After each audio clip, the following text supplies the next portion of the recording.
We've all heard the expression, man, I just need a week of Saturdays. If I had a week of Saturdays, there's so much I could do with my family, with my kids. I could get more involved at church.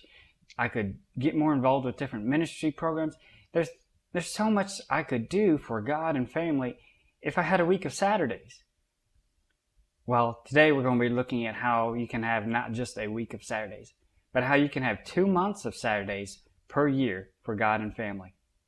One of my favorite quotes is, "Ordinary people think merely of spending time. Great people think of how to use it." Is that you? Are you desiring, do you think about how can I serve God more? How can I serve my family more? How can I do more that will count for eternity? If that is you, then stick along with us today and participate, because we're going to go through several steps that I use in my own life and that have enabled me to serve in ministry, to give more, and to do a lot more for God that I would not have been able to do otherwise. And today we're going to look at steps that you can take starting today, and at the end of this week you'll find you'll already be getting more time for God and family. If you're serious about serving God and family and you want to participate, I want you to pause this video, grab several sheets of paper and something to write with, and then come back and we'll get started. Well, all right, we're ready to start.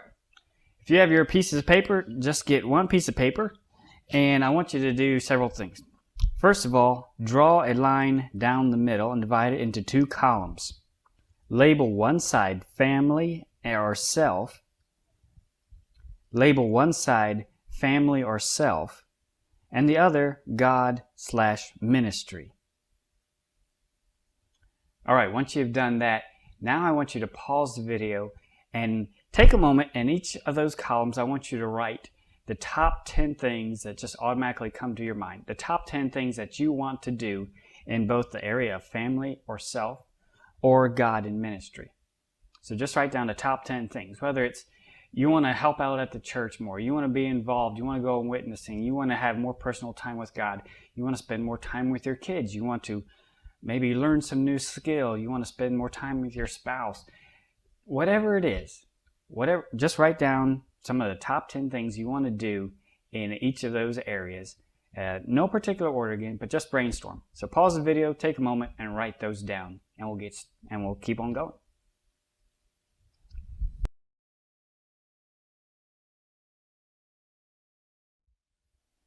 Okay, now for each of those columns where you've written out what you'd like to do, I want you to number the top 3 in each of the columns. So then just prioritize the top 3. What is the number 1 thing you'd like to do, the second most important, and the third most important thing you'd like to do in family or self, and also in God and ministry? So just label those real quick, number 1, number 2, number 3. Do it in both of those. Now at the top of this paper, I want you to label it General List. This is your general list. It has the big picture of what you'd like to do. Now we're only going to be focusing on the top 3, but you also want to keep this general list in the back of your mind. You might be able to nickel and dime some of these projects along the way, but generally what we want to do is we want to focus on the top 3 in both of the columns, but we'll also keep the others in mind. So label it General List.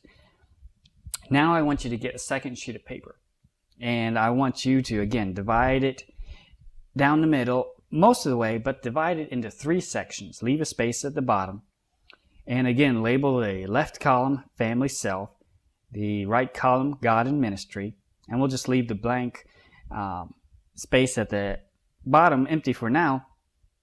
But then in the 2 top columns, I want you to write out the top 3 things that you identified from your general list. Leave a good space between them, space them out evenly, but write the top 3 items from both columns from your general list. And once you've done that, label this sheet Short List.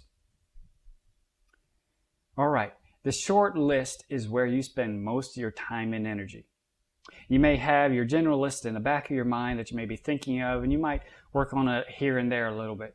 But your short list is the most important thing to you. It's what's going to get most of your time. It's what's going to get most of your energy. It's what's going to get most of your focus. And that's why we keep it a short list. We're not going to fill it up with everything. We want to fill it on just what you can potentially do just by within the scope of that short list. So the top 3 things you want to do for family and yourself, and the top 3 things you want to do for God and ministry. That is your short list. Well, before we can go further, we really need to understand time. What is time? How do we use time? What is time made up with? And once we understand that, then we'll be able to better understand how to fit our short list into our time. So I want you to grab another sheet of paper and draw a big circle on it.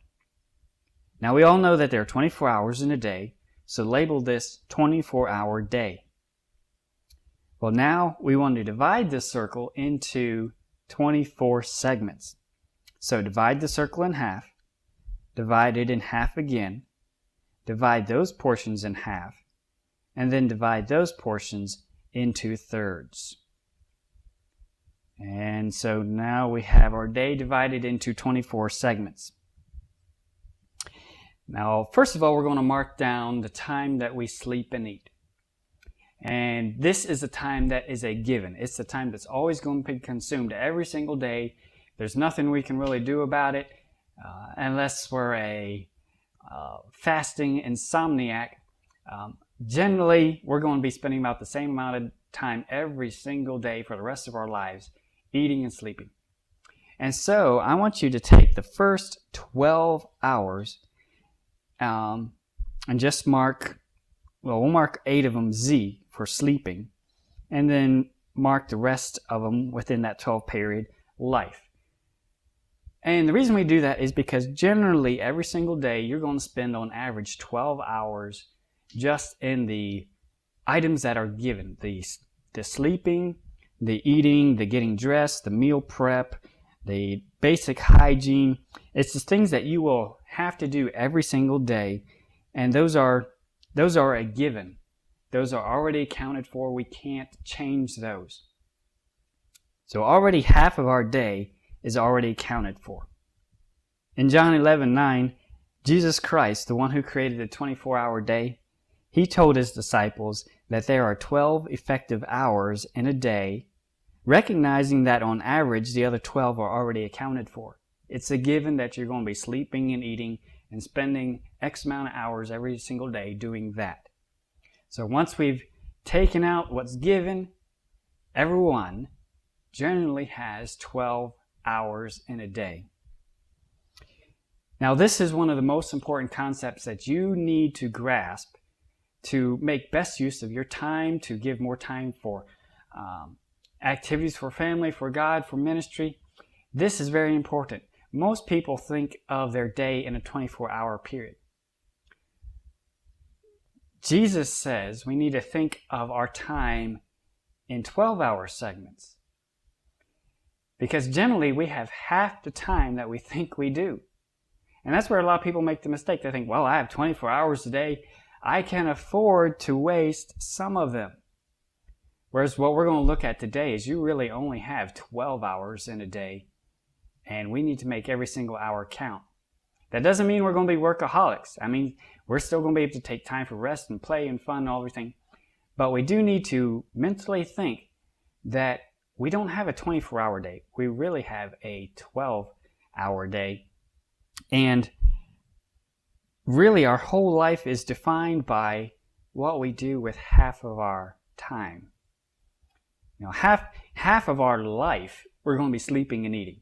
That's a given. That's already on the accounting book, so to speak. It's a given. What we do with the other half counts for eternity. And so that's what we're going to look at today. The best use of our 12-hour waking day is what I like to call it. The amount of time that we actually have to ourselves. Okay, so looking back at our time chart again of 24 hours, most of us work. I work too. I have to go to work. So we need to mark how many hours we work and just write a W in those spots. But then also account for commute time, because that does obviously take up your time. So write down a total work time, how much time you spend involved with work. So your work hours, time you have to commute, that is going to be your how many. And as you look at it, if you have a regular job, you're probably going to allocate about 9 hours a day to work on average. Again, on average. And that's pretty generous with the commute time too. Now we're also going to count that on average throughout the week, you spend an hour a day on chores. So write in one of the blanks, chores. That's fixing things that come up that are aside from your regular everyday tasks. You may change your oil, or you have to fix the screen door, or just little chores that come up throughout the week that you're only really going to do once. And you may only do it once a year, you may do it once a month. But every day you do a little bit of something. So we're gonna be generous and allocate just an hour for that, chores, peppered throughout the day. Now we're also going to be generous, and we're going to account that on average throughout the week. You spend an hour's worth a day with your spouse, your children, or your friends. An hour a day, again, spread across the day. But cumulatively, you spend an hour socializing, just sitting with your spouse, talking with them, or with your friends. We're just going to tack that in there because you should be doing that. All right.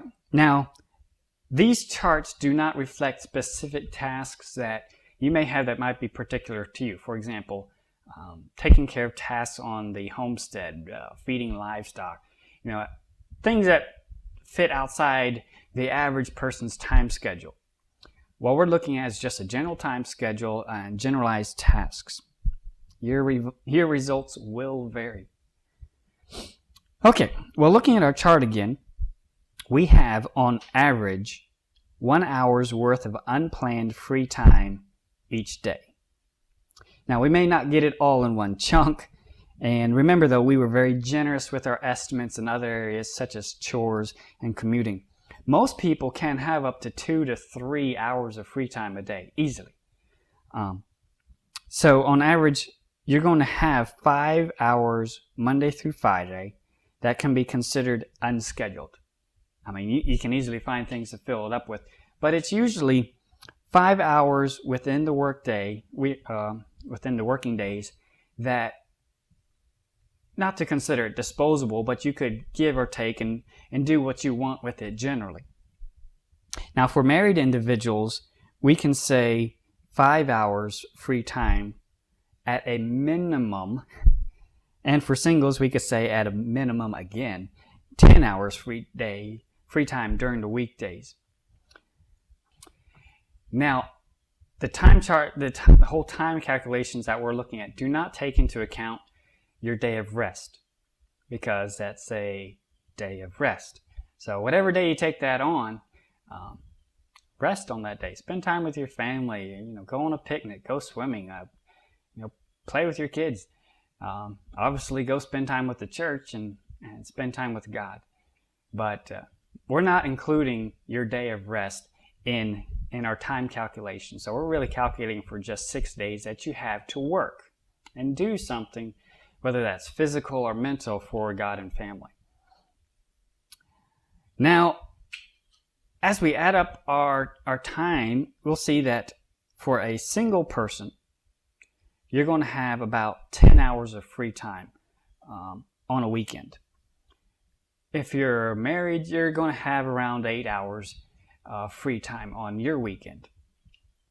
So now for a total, not including the day of rest, singles will generally have about 20 hours a week free time, and married, you're going to have about 10 hours a week free. Now again, your mileage will vary. These are minimum rough estimates. You will usually have more time than that. Now some other time when you have a chance, when you have some time, I would suggest you make a 12-hour chart for every single day during your 6-day week, and just chart it out. Break it down to even half-hour segments, and just Chart out, what do I do regularly every day? Where does my time go? And when you can chart it all out and look at your time and you have a good idea of where your free segments are, that'll give you a whole lot better give you a better idea of how you can use your time, where your time's going, or maybe you could shuffle some things around too. So I'd highly suggest you do that when you get a chance. Now, then let's just park right here for a minute and talk about children. So far our time figures have been for adults who have to go to work. Well, generally, if you do the time chart for children, even taking into account school, even homeschool, children will generally have twice as much free time than a single adult. So whereas a single adult would have 20 free hours during the week, a young person will generally have about 40 hours of free time during the week, which is very important because young people need to realize that they need to give the strength of their youth to God. Because, as we grow up, we have to go to work. We have family obligations. We have things we have to do. The amount of time that we have is shortened. So that's why the Bible says, "For unto whosoever much is given, of him shall be much required." Luke 12:48 and Ecclesiastes 12:1 says, "Remember now thy Creator in the days of thy youth." The best time to serve God is when you are young and you don't have as many restraints on your time. So now, while you don't have a job, while you're not married, while you have free time, now is the time to ask God, "God, what do you want me to do for you? How can I serve you more? What can I do?" Now is the time to serve God in the days of your youth. Okay, so we've looked at our time in general. We've looked at where most of our time goes. And now we've boiled it down to, at a minimum, the free time that most people have. Well, now we need to look at, where does all that free time go? I know we have free time, but where does it go? Well, chances are that if you're still watching this and you're still staying with us and you're participating, that you are serious about serving God and you really want more time to serve God, to invest in your family, to invest in your own personal life. You are serious, and I appreciate that. And so we're going to be pretty straight with you, and we're going to frankly look at what are some stumbling blocks that come up in our life that rob us of our free time and of our ability to serve God and family. So let's look at them. Now, these are not statistical figures per se, but they are based on my observation, and they're a very conservative and minimum estimate based on my observations of different people and just different lifestyles and even my own life. The things that we're going to cover, I had to look at in my life too. So, but again, they are low and very conservative figures. Generally, and you'll probably pick this up right away, generally you'll observe that these stumbling blocks are more prevalent in people's lives than I'm going to be listing, but I'm listing a minimum. So let's look at them. Firstly, the largest stumbling block is movies, DVDs, and internet video. Without a doubt, this is one of the largest items that robs us of our free time. Typically, the average American, again, not based on statistical figures, but the average American will spend a minimum of 1 to 2 hours every day just with this activity. Even if one watches a movie every other day, by the time you average that out, that's still an hour a day. And secondly, separate from movies is TV shows. And generally those are half the time as a movie, but generally they come up pretty close as robbing people's time. And at a minimum, these will consume half hour of someone's time per day. And as you could probably tell, these are ultra conservative. This is almost the bare minimum figures you can get. News is another item that robs people's time. It generally takes a half hour, but with all the commercials and really the fluff that are in news, you are losing time by the fistfuls. My degree is in advertising and public relations. The news that you see on TV is really not meant to be informative. It's meant to get your attention on the commercials. That's really all the news is for. Another area is YouTube, or internet video that people just watch for fun. Sports media, that can quickly consume hours of your week too as well. Social media, and another large area that's more particular to young people, but I've seen even young adults and even college graduates and young families get involved in this, are video games, computer games, and handheld games / apps. Games on your various devices, Android or your iPad, or games in the multitude of forms that they appear in quickly take up a lot of time. Now you may say, well, I really don't spend that much time on games. Well, all you have to do is spend 10 minutes on a game, another 10 minutes on a game, and another 10 minutes on a game in a day, and you've easily spent a half hour right there. So it adds up, and that's what these figures are. They're cumulative. Now I want to park here for just a minute. Computer games, video games, console games, device games, they are going to be the largest thief of your time, really. And what we need to consider, and the way we need to think about games, computer games. I'm not talking about the violent games. I'm talking about computer games in general. I don't care if it's Pac-Man. It's robbing your time and giving you nothing in return. What we need to think of computer games or video games, any type of games like that, we need to think of them as a bag with holes.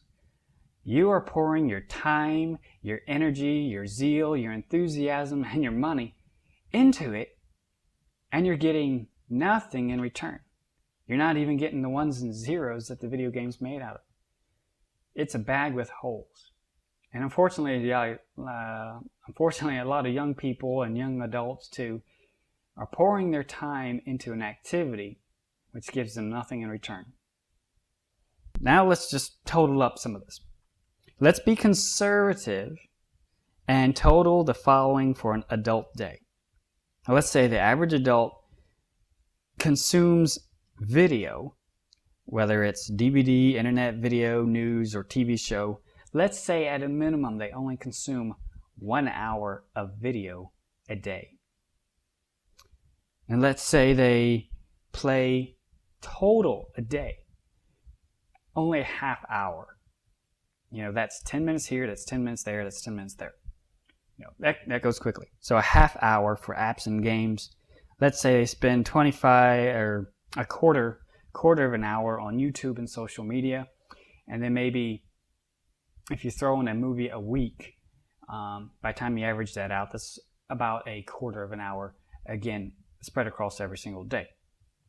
So on average, the average American adult is going to be spending 2 hours a day on bags with holes. You don't get your TV time back. It doesn't count for anything. Video games, you don't get anything back for that. Most people are spending their time on bags with holes that they put stuff in. They put their life into something, and they never get their life back. People see, well, it's a free game. I got this free game for my device or this computer game, whether it's free. No, it's not free. It costs you your life. It's taking your life. Okay, let's look at a young person then. A young person will generally consume, between movies or TV episodes, whatnot, about 2 hours a day. And games, they could easily spend 2 hours a day again. And you throw in some app games even on top of that, things they play in the car, just on different devices. Again, a conservative estimate of half an hour. A young person can easily rack up 4.5 hours on bags with holes. Now, it's hard to put a figure on these, so I'm just going to list them, but other activities that can consume our time are sports organizations, civics organizations, different volunteer organizations, hobbies. Now, I'm not saying that we shouldn't be involved in certain civic activities. You should be involved in your community. You should be involved in your civil government, in your local area there. But there's some activities that we get involved with that we really don't need to be involved with, and they'd go on fine without us, and there's really no benefit for us to be in them. So we do need to evaluate those and recognize that sometimes we don't need to be a part of activities and organizations and associations, because the net result is that they're taking our time. We're not getting any benefit from them. So our next step that we're going to do, our next activity, is I want you to get another piece of paper and label this at the top, bags with holes, or if you want to label it, stumbling blocks. What we're going to do is we're going to list the stumbling blocks or the bags with holes that very often we put in front of ourselves as we're trying to go forward and serve God and family. Unfortunately, we are the ones who end up putting these activities in front of ourselves. So what we need to do is we need to identify what stumbling blocks are in front of me, what's keeping me from serving God and family the way I want to. When we look at our short list and say, this is what I want to do, what is getting in between me and being able to accomplish that? So I want you to pause this video again, and I want you to just take a moment and just be honest with yourself and say, what are some stumbling blocks that I have in my life that are keeping me from doing what's on my short list? I want you to be totally honest with yourself. I want you to ask your spouse, your children, your parents to honestly tell you how much time they think you spend on it each day. If you have game consoles, usually you can go into them and it can tell you how much time you've given it during the week. Now, there was a time that I had to do this myself, and I had to write down the stumbling blocks that were in my life that kept me from doing a lot that I wanted to do for God. So I'm not asking you to do something that I haven't done. So I just want you to take a moment, pause this video, and again, be honest with yourself. Just write down the stumbling blocks that are in your life that are keeping you from doing what's on your short list.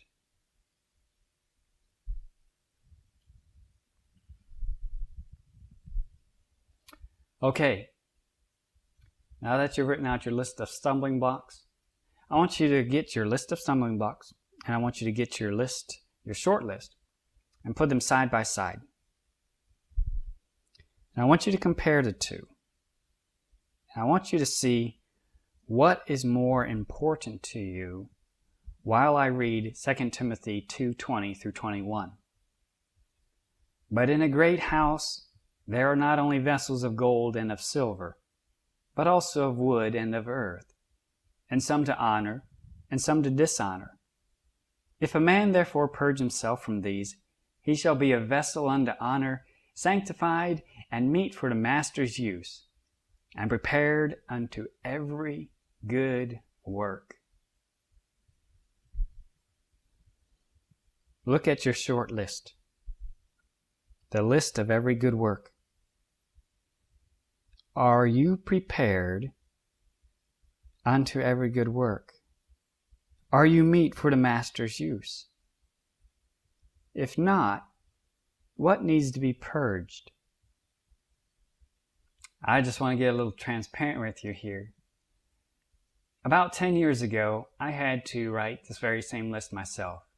And I had to ask myself these very same questions. And I had to examine the stumbling blocks that had to be removed from my life. You see, I spent, even after I graduated from college, I spent hours every day playing computer games. And that's one reason why I'm against them so much. I would spend hours a day, which by the end of the week, I was easily spending days worth of waking hours per week on bags with holes. those are hours and days that I will never get back.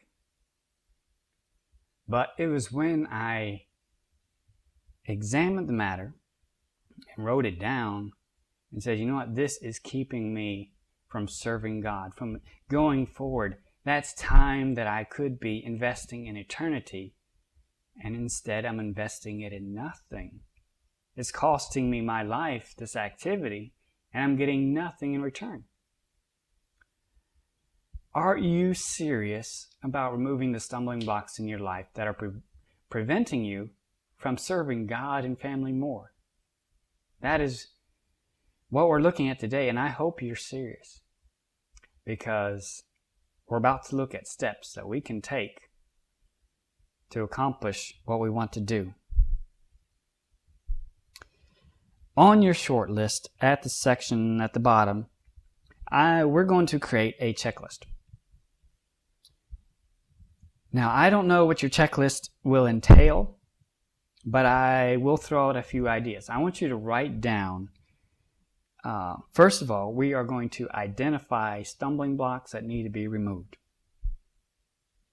And I would suggest, from my observation, it's true for most people, is the very first thing you need to do is delete all computer games and gaming apps from your devices. I'm going to say that again. Delete all computer games and apps from devices. This even includes Solitaire, Minesweeper, the games that came with your computer. You delete them all.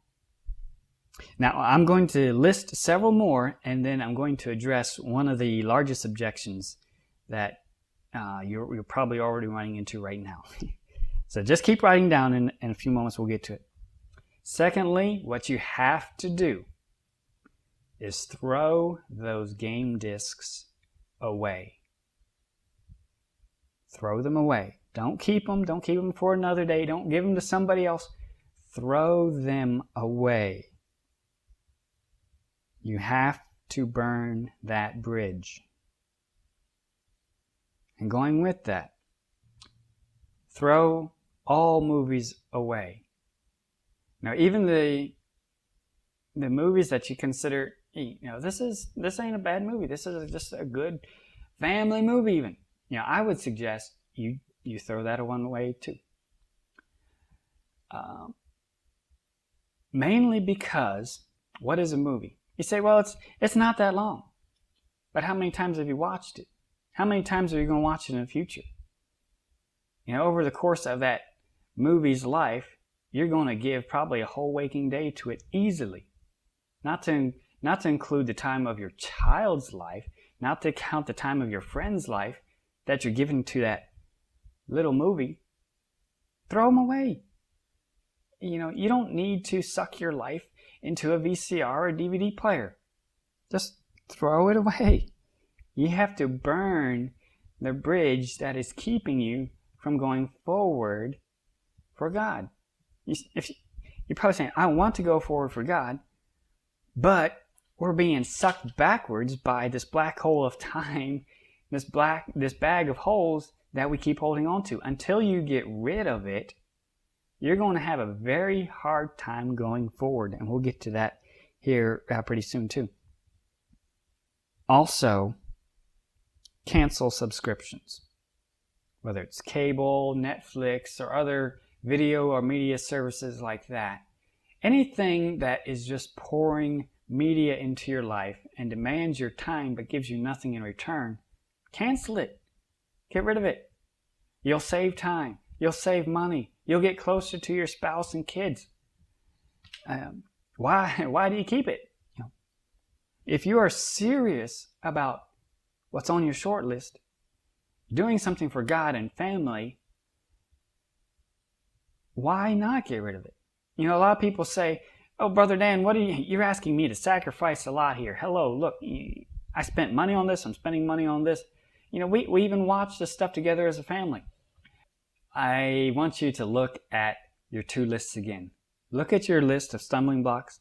Look at your list of what you want to do for family and God. which one of those you are going to have to sacrifice.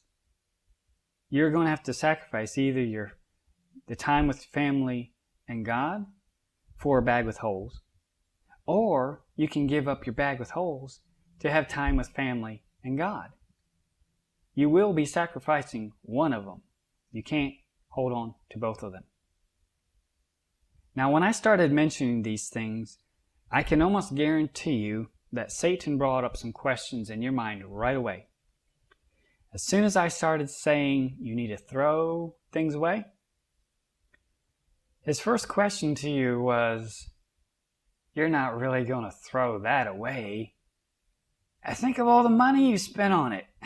I mean, throw it away. No, you don't want to throw it away. That's wasting it. You spent all that money on it. Well, you're going to be wasting more of your life on it too if you hold on to it. But let's look at a Bible example, and then I think you'll find the answer to his questions. 2 Chronicles 25, 5-9 says, Moreover, Amaziah gathered Judah together, and made them captains over thousands and captains over hundreds, according to the houses of their fathers, throughout all Judah and Benjamin. And he numbered them from 20 years old and above, and found them 300,000 choice men, able to go to war, that could handle spear and shield. He hired also 100,000 mighty men of valor out of Israel for 100 talents of silver. But there came a man of God to him, saying, O king, let not the army of Israel go with thee, for the Lord is not with Israel, to wit, with all the children of Ephraim. But if thou wilt go, do it. Be strong for the battle. God shall make thee fall before the enemy. For God hath power to help and to cast down. And Amaziah said to the man of God, But what shall we do for the 100 talents which I have given to the army of Israel? You see, here's a king. He hired these army for hire, basically, and he spent 100 talents of silver. That, in the dollar equivalent, that's over $600,000. And now this prophet is coming to him and says, forget about it. The king's saying, what am I going to do about this money I spent? I still have the receipt. What? You're telling me to forget about $600,000? Well,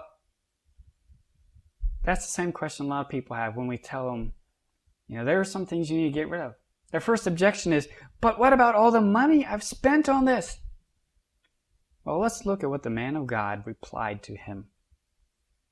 And the man of God answered, The Lord is able to give thee much more than this.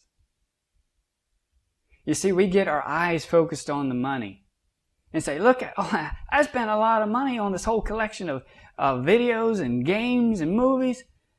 You're asking me to throw it away? Yeah. Because God can do so much more in your life if you let Him. But if you're going to limit Him and say, well, no, I'd rather have this bag with holes, you're robbing yourself. Do what's right. Remove those stumbling blocks from your life, and God can do so much more than you can even comprehend. Okay, let's look at just a few more stumbling blocks. As we look on our list, again, depending on your situation, another good suggestion is make it physically harder to use your TV. Yes, you may watch it for educational purposes. You may use it in your schoolwork. You may check it for weather every now and then and whatnot. But physically make it harder to use your TV. The easier it is for you to just turn it on, the quicker it is going to be for you to waste your time. And along with that, look around your living room area, or the area where you will generally be most of the time. That includes your whole family. Wherever you spend the most time, look around that area and look for push-button stumbling blocks. No, that's what a TV is. You're one button push away from having a stumbling block in your life. A video game or computer games are generally one button push away from doing what God could do in your life, in your family's life. Look for push-button stumbling blocks. Also, other suggestions, we mentioned it before, but cut back and get involved less with unnecessary club or organization activities.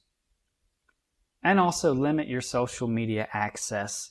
Allocate a certain amount of time to it and just say, I'm just going to do what's important. I'm not going to just sit and read what everyone's had for dinner, because that really doesn't matter, and who cares anyway.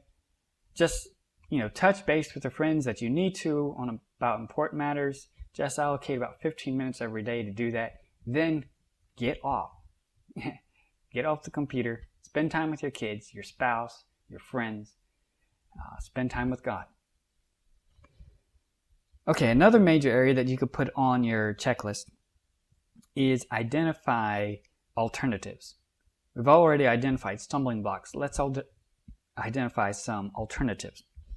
In other words, instead of organized sports or watching sports, why people spend their life watching other people enjoy their life, I'll never get that. They'll watch TV sports for hours when the people on the TV are having fun. You're not. That just blows my mind. So instead of organized sports, or even just trucking your family all over your community to go to all sorts of organized sports, just limit your sports to family sports, sports with friends, with your brothers and sisters in Christ at church. Don't get involved in organized activity, which is going to start organizing itself into your life. It's going to start robbing your life. Just limit your sports to friends and family. There's nothing wrong with sports until it becomes organized and starts taking your life. So, look for ways to unorganize sports. And news. Again, like I said, newspaper and even newscasts on TV, it's really not a very efficient way to get news. So look for a source of internet news that you can just read quickly. Look for a Christian source of news, one that gives you a Christian perspective on it. A lot of Christians, they'll turn to the worldly news outlets, and then they end up with the same secular and humanist conclusions that the news anchors provide them with. So look for internet news, because generally in 5 minutes you could learn more than you would in half hour watching a TV show or even reading the newspaper. So that's another alternative. And in general, look for time savers versus time wasters. And that goes down to the things you buy, the activities you get involved with. Look for things that truly save you time. Don't get into the trap of buying things that claim they will save you time. Just because something may save you time doesn't mean it gives you time. Look for things that will genuinely give you time. A lot of people buy things that are labeled convenience items, but then they have to go to work and work extra hours to be able to pay for it. So they end results in net loss. They never gained anything anyway. So look for time savers versus time wasters. And some extra helpers, just some extra tips. Stay organized. Have checklists. Again, with your general list and your short list, start getting detailed of how you're going to accomplish those. Have lists of what your family's supposed to do throughout the week, the chores the children are supposed to do. Stay organized. Keep your house clean. Have the tools where they're supposed to be. The less time you have to run and fumble around trying to find things, the more efficient you'll be. So stay organized and have checklists. Try to stay healthy. Eat right. You may say, well, this is going to cost me a little bit more because I have to pay more for fruits and vegetables. The healthier you are, the less downtime you will have. And I see a lot of people who say, well, I'll eat the way I want to eat now, but then very quickly in their life it catches up with them and they suffer a larger downtime for a good portion of their life because they weren't prudent in their stewardship of their life early on. So stay healthy, take your vitamins, take different supplements, herbs, learn about how to stay healthy, have regular exercise, and that will give you more uptime, healthier time, that you're able to do things, to spend time with family, spend time with God. You're able to do a whole lot more when you're healthy. Okay, we have identified a number of stumbling blocks and activities, and we've looked at different tips that could help us. Now, if you're serious about serving God and having more time for family and self, then the sooner you implement this checklist and remove them, the sooner you'll be able to jump into what's on your short list. Some people look at their short list and say, well, these are things I want to do for God, but some of these, that's a big item there. I don't know if even with freeing up some of my time, if I'll be able to do this. I want to get, I've been able to do some incredible things for God that if I had known when I started them what they were going to turn out to be, I would have put up resistance. I would have said there's no way I'd be able to do that. But it's because I nickel and dimed it. I did a little bit at a time that I was able to accomplish great things for God that went far beyond what I imagined. And it was like the man of God who told the king, he said, God can give you so much more than this. When we give God what little bit we have, He can multiply it. Someone asked me once, he said, how do you eat a whale? I don't know, I've never done that before. He said, well, you eat a whale one bite at a time. And you may look at your short list and say, well, some of these projects are pretty big. But if you accomplish it a little bit at a time, one bite at a time, pretty soon you'll find that you're taking some pretty big chunks out of your whale. And just from the stumbling blocks and the items we looked at, just the time charts and all today, you can easily free up 2 hours every single day. With very little strain, actually. Replace your bags with holes with doing something for God. Start biting down on that whale and allocate 2 hours every day. You may not be able to get it all in one 2-hour chunk. You may have to do it in 4 half-hour segments. But if you nickel and dime it, 2 hours every day, over the period of 6 days, we're not counting your day of rest here.